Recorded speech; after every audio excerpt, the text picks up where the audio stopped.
My first outing with the DJI Neo 2 with its smart collision avoidance today. And in the first 5 seconds, it hit a tree and crashed. Not a good start, but things got, well, a little better.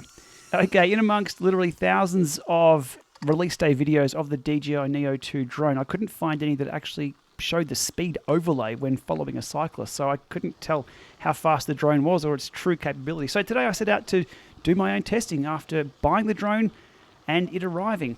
Now this test that you're seeing on screen here looks interesting, but it was a complete fail because the two drones were battling for airspace and their collision avoidance was causing all trouble with each other. However, I did show that both drones here, the DJI Neo 2, which just recovered from a collision there, and the HoverAir X1 PROMAX on the right, were capable of up to 40 kilometers an hour together and doing pretty well in a straight line.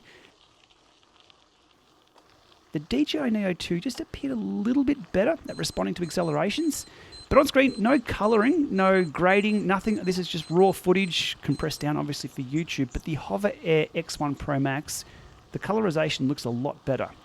So what we've got is, well, the following is better on the DJI Neo 2, but the video is better on the HoverAir. All right. The DJI tracking a little bit better there, a little closer. As I slow down, the HoverAir comes back into play. Another short acceleration test. Looks like the Neo responds a little faster than the HoverAir responds, so they're taking in turns. The technology has definitely come a long way. The original Neo was, I think, 22 kilometers per hour with the firmware update. It was around 32 kilometers per hour. Yeah, you'll be surprised at the max speed in just a few moments. Another short acceleration. And the Neo takes out the HoverAir. Well, it detects a collision big enough for it to shut off and hover in place. So DJI wins that round. But onto the true test. What I wanted to see from all the videos that I've watched on this drone so far, how fast can this thing go? The HoverAir was up to around 42 kilometers per hour. This was 12 meters a second, which I think's ballpark about the same for the new Neo 2. But with a tailwind of 17 kilometers per hour, so slight breeze, tail, I'm going to swing around, meet up with the wind, and absolutely drop the hammer, and we'll see how it tracks in just a few moments. We get past those trees. Here we go. Okay, 41, 43, nice and stable, 45. Dropping off a little bit here and dropping back. As I hit 50 k's an hour, I'm slowly pulling away, but that tracking is still happening. This was super impressive. And I had to pull up before I crossed the road. But it wasn't a sustained tracking at 50 kilometers per hour. Around 44 to 45 k's per hour, I started pulling away from it, but it still remained chasing me, and I was still in the little green square, which was a massive improvement over the previous generations.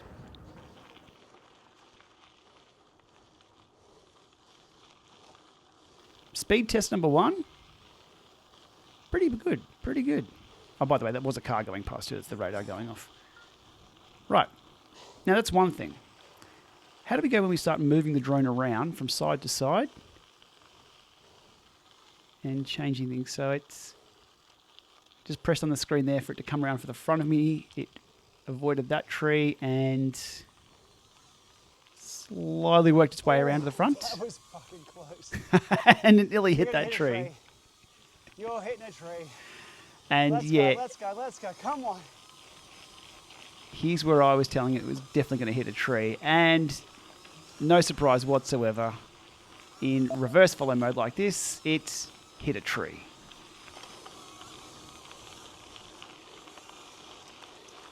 Oh! You are gone. Oh, buddy. Gonna try that one again? Yes, we will. Front camera there is the Garmin Vario View, and the colours are a little blown out on that. Not really fit for purpose. It's more of a safety camera than a sports action camera, but captured me picking the drone up off the ground, and away we go again. Oh, get out of my face. Yeah, it was a little bit close for comfort there. Alrighty, getting a little low on battery here, but we should be able to keep flying. Very unstable view there from the front, but you can see the drone Critically low battery warning. Low battery? Let's ignore that. Drone's dancing around a lot in this mode. So much so that the next shot is... Ow! Yeah, it smashing me in the head. And I have to mute the audio right here to ensure I can upload this to YouTube. And there's the Neo 2 on the ground. It was fine, but it was becoming pretty apparent that this drone was effectively a 90-year-old driver in a very busy supermarket car park, where driving in a straight line, they're usually pretty good. Have them going sideways or reversing, they're likely going to hit something. All right, a little further down the track, and some more testing of that side and front collision avoidance. Bringing the drone around the side of me here, and it clipping that tree.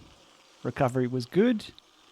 Oh, that was so close. Actually hit that tree. No crash though. You're not very good at side and rear collision. Or collision avoidance. You're okay, but... Yeah, it's definitely not a something you can trust. So now I'll bring you back around the other way. So open space to be able to do this. Don't go in the mud. Drone comes around the rear. So being able to dynamically change the position with the phone on the handlebars there is absolutely fantastic. But I just simply cannot trust the collision avoidance in any other position than what it is right now.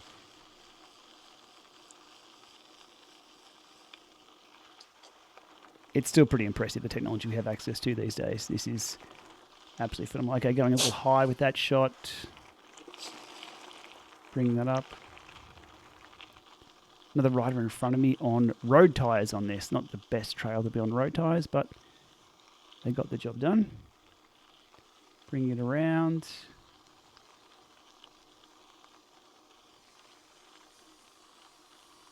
Around in front. The drone definitely dances a lot more in front of you when it's doing the reverse tracking, as you can see in front of me. Stability is a lot less, but the gimbal on it does a really, really good job of keeping things in focus, or me in focus, in the center of the shot.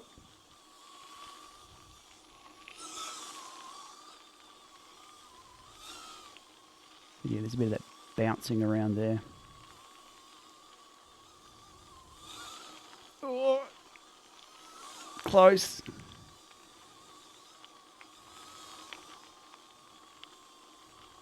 And we'll roll up to the road.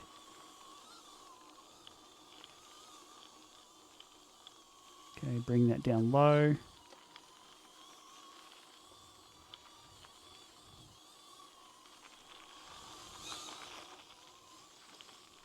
Okay, pulling that around. Probably the worst place I could pull that around to. Don't go in there, holy shit. Yeah, there's a barbed wire mobile phone tower there. Had it have jumped that fence and gone in there, that's me no longer being a drone owner. And that's one thing I've always said about a drone. To get the shot, you always have to risk potentially not being a drone owner at any time.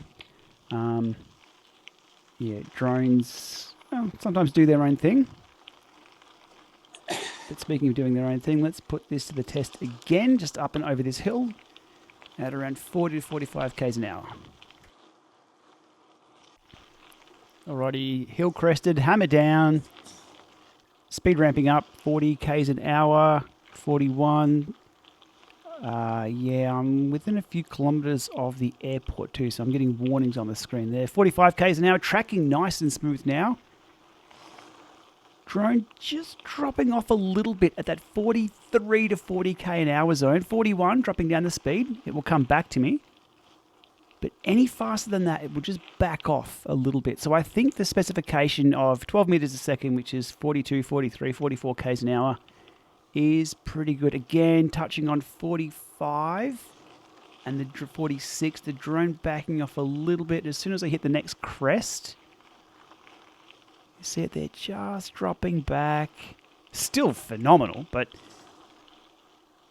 I mean, this is the only, that's enough speed that I'll ever need, unless you're going downhill, obviously. But flatlands, climbing, that is pretty good in my books. Okay, so that's about it for my testing today. Pretty happy with the speed, the maximum speed. Visual quality, not that great. Probably need some color grading as compared to the X1, which you can just use that footage straight out. It looks really, really good. Side collision avoidance and rear collision avoidance, not that great. But typically I'm not using those shots in a dynamically moving situation, such as weaving through trees or anything like that. But overall, pretty happy with that. Coming at just over $1,000 Australian. That's also using the 2-year replacement crash warranty, which is, I guess, a must. If you've seen today, within the first 5 seconds, I crashed the drone. All right, tracking around the corner just before we wrap things up. And before I do, yes, I am wearing aero socks on a gravel bike going relatively slow. I wanted to be visually popping for that tracking to work the best, and I thought white socks would do it. All right, wrap it up there for today. DC Rainmaker, check his view or review of this drone, which should be coming soon. I know Ray had his drone put up on Instagram, so I'll be keen to see his gauntlet tests and wind test that he'll be doing with this as well. But hopefully you've enjoyed this one, and yeah, pretty speedy little drone.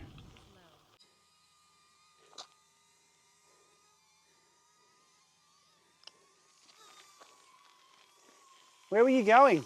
Where were you going? Let's go home.